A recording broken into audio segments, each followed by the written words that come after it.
Cinema ఎలా ఉండబోతుంది అంటారు? రెండు సినిమాలు బ్యాక్ టు బ్యాక్ వస్తున్నాయి కాబట్టి. ఫస్ట్ ఆఫ్ ఆల్ రణపల్లి గురించి మనం తెలుసుకోవాలనుకుంటే ఒకటేనండి, చరిత్ర గురించి చెప్పబోతున్నారు దీంట్లో. 1878 అని చెప్పేసి, అంటే స్వాతంత్రం కంటే దాదాపుగా 50 ఏళ్ళ ముందు, 50 నుంచి 70 ఏళ్ళ ముందు అన్నట్టు మనకు. అంటే స్వాతంత్రం కంటే ముందు బ్రిటిషర్స్ ఏదైతే దోపిడీ చేశారో మన భారతీయులను ఎలా దోచుకున్నారో దాంట్లో క్లియర్ గా చూపిస్తున్నారు. 400 ట్రిలియన్స్ 40 ట్రిలియన్స్ అని చెప్పేసి, 40 ట్రిలియన్స్ అంటే మామూలు విషయం కాదు. ప్లస్ 100 మిలియన్స్ అని చెప్పేసి చెప్తున్నారు. 100 మిలియన్స్ అని చంపబడింది అని చెప్పేసి. అంటే మన చరిత్ర అనేది ఇప్పటి వరకు మనం ఏం చూస్తున్నాం అంటే ఒక గాంధీ, నెహ్రూ అని చెప్పేసి చూస్తున్నాం. మన తెలుగు వాళ్ళకు కూడా ఒక చరిత్ర ఉండేది, తమిళ వాళ్ళకు కూడా ఒక చరిత్ర ఉండేది. ఆ చరిత్ర అన్నిటిని ఎక్కడో పూడ్చిపెట్టారు. స్వాతంత్రం వచ్చిన 77 ఏళ్ళకి కానీ మన చరిత్ర గురించి చెప్పే సినిమాలు రావడం మొదలవుతున్నాయి. అంటే ప్రపంచంలో ఎంతో మంది తమ చరిత్రను చూపించుకునే వాళ్ళు ఉన్నారు.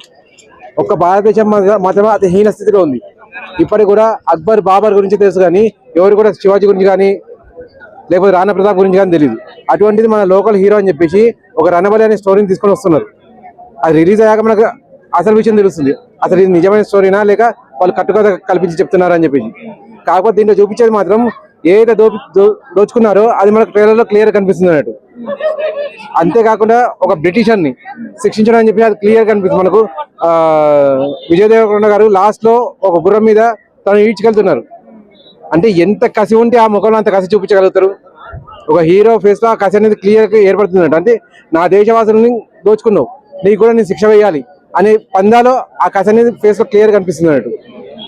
అయితే ప్రీవియస్ గా ఆయన కింగ్డమ్ సినిమా తీసారు, ఆ సినిమా కొంచెం డిసప్పాయింట్మెంట్ చేసింది. మరి ఆ డిసప్పాయింట్మెంట్ ఈ సినిమా మీద ఇంపాక్ట్ ఏమైనా చూపిస్తుంది అంటారా? లేదండి, సినిమా ఏదేం దానికే ఉంటుంది. ఒక సినిమా పోయింది అని చెప్పేసి ఇంకో సినిమాను పాడదొచ్చే ప్రక్రియ అయితే ఏముండదు. ఆ సినిమానే ఆ సినిమాకున్న డైరెక్టర్ ఈ సినిమాకు ఉన్నాడు, ఆ సినిమాకున్న మ్యూజిక్ డైరెక్టర్ ఈ సినిమాకు మ్యూజిక్ డైరెక్టర్ ఉన్నాడు. ఫైట్ మాస్టర్స్ చేంజ్ ఉంటారు. హీరో అనేది క్యారీ అయినా కానీ ఆ ఎమోషన్స్ అనేది చూపించారు అన్నట్టు. దాని ఎమోషన్ దానికి ఉంటే దీని ఎమోషన్ దీనికి ఉంటుంది. స్టోరీ అనేది బలంగా ఉంటే ఏ హీరోయిన్ అని మొన్న ఒక తెలంగాణ హీరోది వచ్చింది చిన్నది, లిటిల్ ఆర్ట్స్ అని చెప్పేసి. స్టోరీ అనేది చాలా నార్మల్ ఉంది కానీ అందరిని ఆకట్టుకుంది. ఆ రకంగా ఈ సినిమా అనేది చేంజ్ అనేది ఖచ్చితంగా ఉంటుంది. ఈ సినిమా అనేది ఓన్లీ గ్లిప్స్ చూస్తేనే మనకు క్లియర్ అర్థమైపోతుంది, క్లియర్ గా హిట్ కొట్టకపోతుంది అని చెప్పేసి.